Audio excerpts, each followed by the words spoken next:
হায় আল্লাহ, আমার ওয়ালিদ বছর দুনিয়ার থাকতে সে কইতা যে সাহাব আমার একটা তওবা করি নাই। যে সময় কইতা আল্লাহ তওবা কি আমার সবরি বাঁচছে আমার সবরি। আল্লাহ এই সময় আমরা দিল শান্তি হয়েছি তোমার সত্যি। তোমার দরবারও আমরা সিলসিলার বুজুর্গগুলোর বাস্তা দিয়া তওবা করি। আর আল্লাহ আপনারে মাফ করি দেও, আপনারে মাফ করি দেও, আপনার বাবা আপনি মাফ করি দেও। ইয়া আল্লাহ বহুত বিমারি হল আপনার মাঝে আসেননি বাবু, আল্লাহ আপনার বিমারি হল রে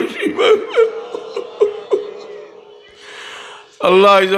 আপনার মজ্জাল আলী সাহর বাড়িতে আইসি, আমার বাবার আতর ফুটাইল ফুল গাছের আতর রুয়া ফুল গাছ। আল্লাহ এই বাগানে তুমি আরো সুন্দর করিয়া দেও, তার খেদমত হল আরো তরক্কি দেও, তার আওলাদ হলরে চালাইয়া দিবার